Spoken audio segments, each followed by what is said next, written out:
ପାଳଙ୍ଗ ଶାଗ ପିଠା ପାଇଁ କି ମୁଁ ଅରୁଆ ଚାଉଳକୁ 2 ଘଣ୍ଟା ପାଣିରେ ବତୁରେଇକି ରଖିଦେଇଥିଲି। ଅଦା ରସୁଣ କଞ୍ଚା ଲଙ୍କା 4ଟା ନେଇଯାଇଥିଲି।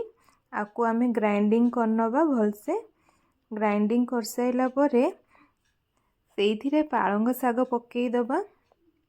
ପାଳଙ୍ଗ ଶାଗ ପକେଇ ସାରିଲା ପରେ स्वाद अनुसार लुण देदेबा। अपन जी कम बेसी लुण खाऊँ से अनुसार देवे। कम खाऊले कम देवे, बेसी खाऊले बेसी देवे। तापरे तावाटा को गरम कर देइथिली।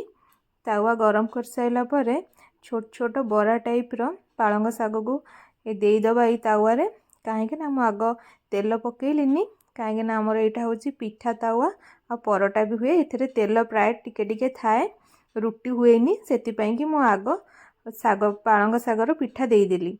आपन जदि रुटी तावारे करथिबे ताहाले आग टिके तेल मारिबे, तापरे पिठा को करिवे।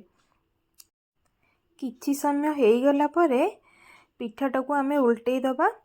किछि व्यस्त हबार नहीं, आराम से उल्टेबे। जोटा हेइतिबो आग उल्टेई देबे, जोटा न हेइतिबो हेइ गला परे आराम से आमे ताको उल्टेई दबा।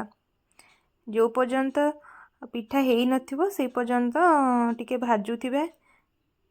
पिठा हेइ गला परे आनिकी खाइबे। केमती लागिला मते कमेंट माध्यम रे निहाती जणैबे। मु रहिली।